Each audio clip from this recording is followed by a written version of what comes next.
नमस्कार मित्रों, स्वागत करते हैं एक बार फिर से हम आपके अपने यूट्यूब चैनल कवि क्लासेस में। मित्रों, आज हम लोग बीएचयू बीएड एंट्रेंस एग्जामिनेशन 2022 से संबंधित बहुत ही महत्वपूर्ण जानकारियों के बारे में आपको बताने जा रहे हैं। क्योंकि जो भी अभ्यर्थी बीएचयू बीएड 2022 की तैयारी करना चाहते हैं, उनको इन सभी चीज़ों के बारे में जानना बहुत ज़रूरी है। तो यहाँ हम लोग बीएचयू बीएड एंट्रेंस एग्जामिनेशन में जो सब्जेक्ट ग्रुप होता है, वह 4 प्रकार के सब्जेक्ट ग्रुप होते हैं। पहला जो होता है आपका, वह होता है बीएड लैंग्वेज का। सेकंड जो होता है वह होता है आपका बीएड सोशल साइंस का, और थर्ड होता है साइंस, और फोर्थ जो होता है वह होता है आपका मैथ का होता है। तो इस वीडियो में हम लोग बीएड लैंग्वेज के बारे में बात करेंगे कि क्या इसका सिलेबस है, क्या एग्जाम पैटर्न है, क्वालिफिकेशन क्या होता है, टोटल सीट कितनी होती है, कितनी फीस होती है, इन सभी चीज़ों के बारे में हम लोग इसमें चर्चा करेंगे। तो चलिए शुरू करते हैं आज के अपने सेशन को।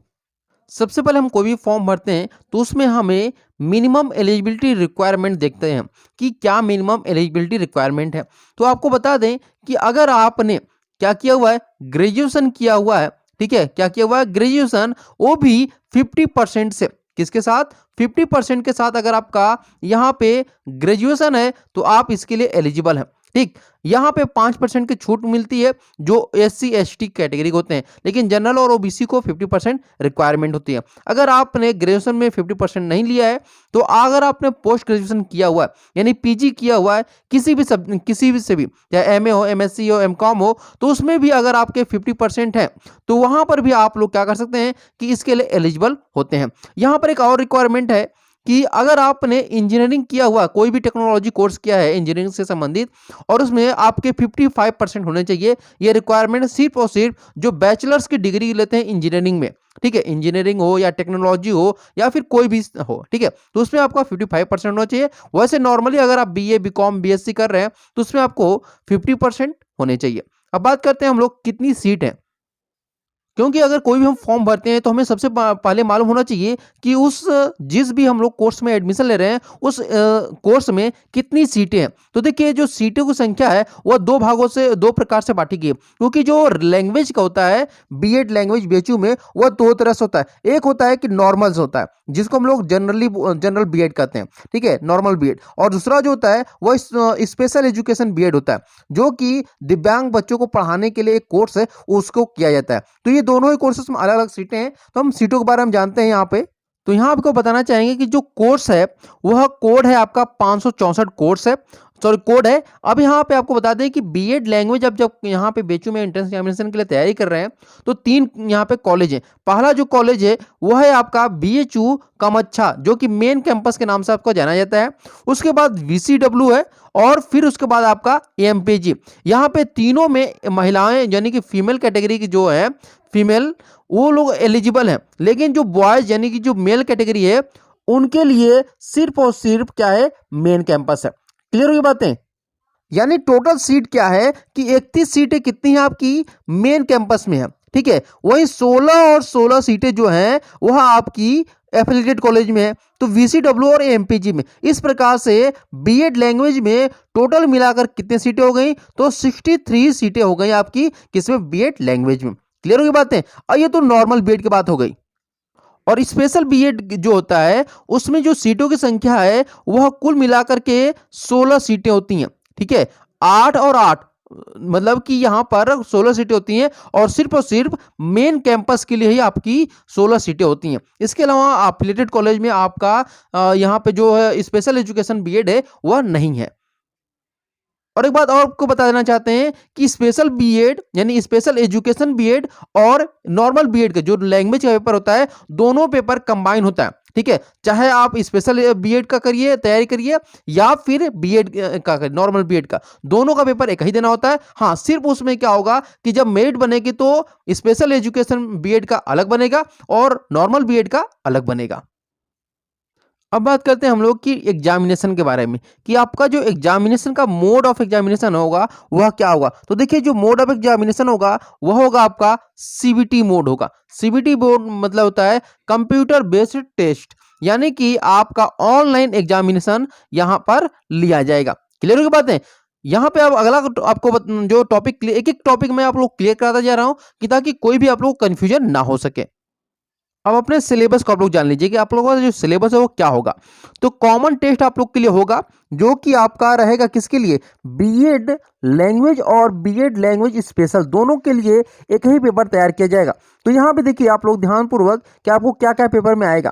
तो आपका जो पेपर होगा, एक पेपर होगा आपका, क्लियर हो बात है। सेकेंड, आपको कितने में समय दिया जाएगा, तो 2.5 घंटे आपको समय दिया जाएगा, यानी 2.5 आवर आपको समय दिया जाएगा। और टोटल जो मार्क्स होंगे वह आपके रहेंगे 400 मार्क्स के आपके रहेंगे पूरा पेपर। और कुल क्वेश्चन की संख्या जो होगी वह 100 होगी, यानी कि 100 क्वेश्चन होंगे एमसीक्यू टाइप के। और इसके अलावा कुल टोटल जो मार्क्स होंगे वह 400 होंगे, यानी एक जो क्वेश्चन होगा वह होगा आपका 4 मार्क्स का होगा। ठीक है, यानी एक क्वेश्चन आपके 4 नंबर, एक क्वेश्चन सही करेंगे तो आपको 4 नंबर दिए जाएंगे। क्लियर हो गई बातें।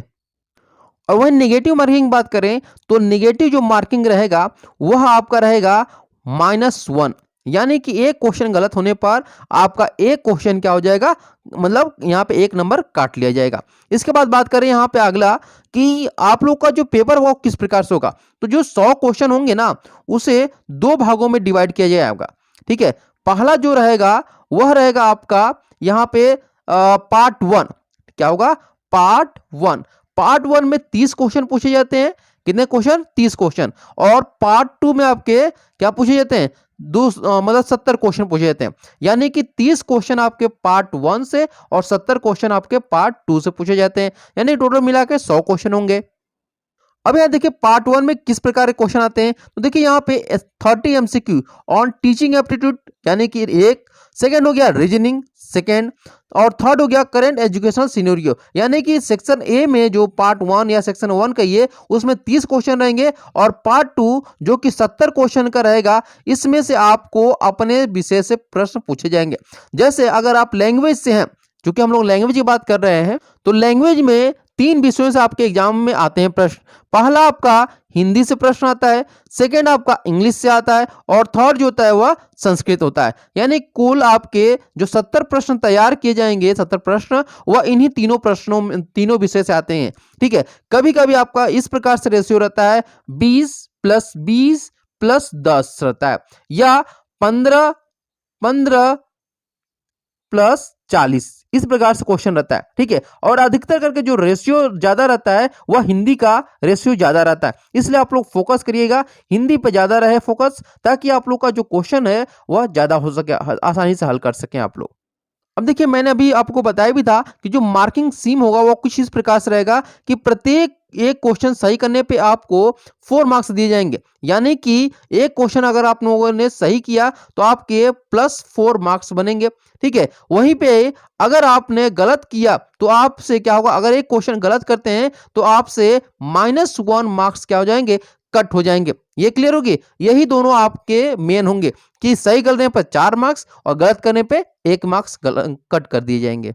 यहाँ पे देखिए कुछ चीजें आप लोग को मालूम होना चाहिए कि एक पॉइंट दिया कि in case of question is dropped due to technical error full marks shall be given to all the candidate. लेकिन इस बार 2021 का जो एंट्रेंस एग्जामिनेशन हुआ था, इसमें क्या हुआ कि यहाँ पे 4 से 5 क्वेश्चन को ड्रॉप कर दिया गया, लेकिन रिजल्ट जो है वह बाद में आया। यानी कि जो रिवाइज आंसर किया है उसमें 5 क्वेश्चन को ड्रॉप किया गया था, लेकिन किसी भी स्टूडेंट को उस ड्रॉप को जो क्वेश्चन हुआ था उसका फुल मार्क्स नहीं दिया गया था। ठीक है, तो हो सकता है कि इस बार बहुत जल्दी आप लोग का चीज़ें बदलती रहे और आप लोग का जो एग्जामिनेशन है वह बहुत जल्दी होगा, ताकि आप लोग का क्या होगा कि इंट्रेंस एग्जामिनेशन समय पर हो और आप लोग की क्लासेस भी समय पर चल सके। मैंने सारी चीजें आप लोग को बता दिया है। ठीक है, अब यहाँ पे कुछ क्वेश्चन यहाँ पे आते हैं जो कि नॉर्मली पूछे जाते हैं कि जो स्पेशल बीएड है, ठीक है, स्पेशल एजुकेशन बीएड है, वह उसमें और नॉर्मल बीएड में क्या अंतर होता है। तो ध्यान रखिएगा कि जो स्पेशल एजुकेशन बीएड वाले हैं वह सिर्फ और सिर्फ जो दिव्यांग स्टूडेंट होते हैं या नॉर्मल स्टूडेंट होते हैं उनमें नहीं पढ़ा सकते हैं। ये सिर्फ और सिर्फ दिव्यांग बच्चों को, जो कि सुनने में असमर्थ होते हैं, बात नहीं कर पाते हैं, उनको ये लोग टीचिंग करते हैं। वही नॉर्मल स्टूडेंट जो आप लोग करेंगे बीएड, वह जो आपके नॉर्मल स्टूडेंट जहां से आप लोग पढ़े होंगे उस प्रकार के स्कूल में आप लोग पढ़ा सकते हैं। यही इतना अंतर होता है, कुछ ज्यादा अंतर नहीं होता है। बस ये होता है, स्पेशल का मतलब होता है कि स्पेशल लोगों को नॉर्मल लोगों को पढ़ाना होता है, इससे ज्यादा इसमें कुछ भी अंतर नहीं होता है, सारी चीजें वैसे ही रहती है। ठीक है, एक और बात आती है कि चूंकि 2021 से पहले 2021 से पहले जो एंट्रेंस एग्जामिनेशन था वह क्या कौन कराता था आपका, तो ये कराता था 2020 तक बीएचयू कराता था। ठीक है, तो जो लेवल था बीएड का वह कुछ नॉर्मल था, बहुत ज़्यादा हाई नहीं था। लेकिन सन 2021 से क्या हुआ कि बीएचयू जो है वह अपना एंट्रेंस एग्जामिनेशन न करा करके कौन कराने लगा है, एनटीए कराने लगा है। ठीक है, कौन कराने लगा, एनटीए कराने लगा। तो एनटीए ने क्या किया कि बीएचयू से मतलब कह सकते हैं कि 3 से 5 गुना ज्यादा ये क्या करने लगा है, मतलब क्वेश्चन का जो लेवल है वह बहुत ही टफ कर दिया। मतलब आप कह सकते हैं कि जिस प्रकार से नेट की आप लोग तैयारी करते हैं कुछ उस प्रकार से आप लोगों का यहाँ पे पेपर सेट करके दे दिया था।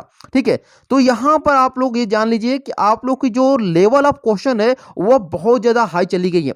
अब नॉर्मल आप लोग क्वेश्चन नहीं पूछे जाएंगे। अगर जो लोग यूपी बीएड की तैयारी कर रहे हैं, ठीक है, तो उनसे ये समझ लिए कि अगर कोई बीएचयू की तैयारी कर रहा है और वह यूपी बीएड का एग्जाम दे रहा है तो अब यूपी बीएड का बिना सिलेबस पढ़े ही वह सरकारी सीट निकाल लेगा यूपी बीएड का। इतनी मतलब हाई लेवल कर दिया है। ठीक है, बीएचयू का अगर आप बीएचयू बीएड की तैयारी कर रहे हो, ठीक है, बीएचयू बीएड की अगर ये बीएचयू बीएड नहीं निकल पा रहा है तो आप बिना पढ़े यूपी बीएड निकाल लोगे। गारंटी है मेरी कि आप लोग यूपी बीएड का जो भी है सिलेबस, स्पेशली आर्ट्स का, चूंकि यूपी बीएड में थोड़ा सा बीएचयू बीएड से अलग रहता है, लेकिन अगर आर्ट्स ग्रुप से आप यूपी बीएड में और बीएचयू बीएड में आप लैंग्वेज से हैं या सोशल से हैं तो आप आराम से यूपी बीएड निकाल सकते हैं। या फिर आप साइंस से कर रहे हैं तो साइंस चूंकि इस यूपी बीएड में भी होता है, तो ध्यान रखिएगा कि जो बीएचयू बीएड फॉर्म भरेंगे वो यूपी बीएड भी आप लोग फॉर्म जरूर भरिएगा, ताकि अगर आपका यूपी बीएड में ना हो सके तो बीएचयू बीएड और बीएचयू बीएड हो तो यूपी बीएड हो सके। इसके अलावा मैं आप लोग को बताने वाला हूं इसमें कि आप लोग अपनी तैयारी जो है वह किस प्रकार से करें।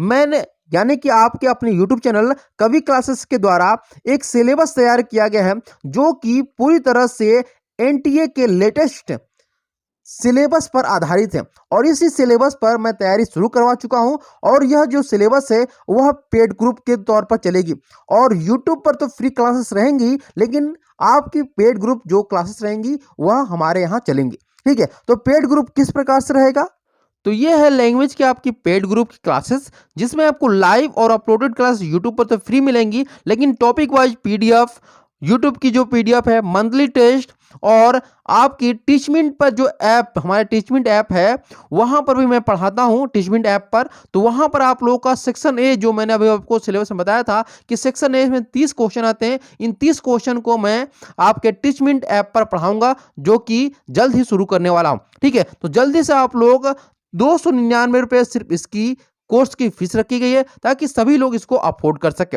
ओके,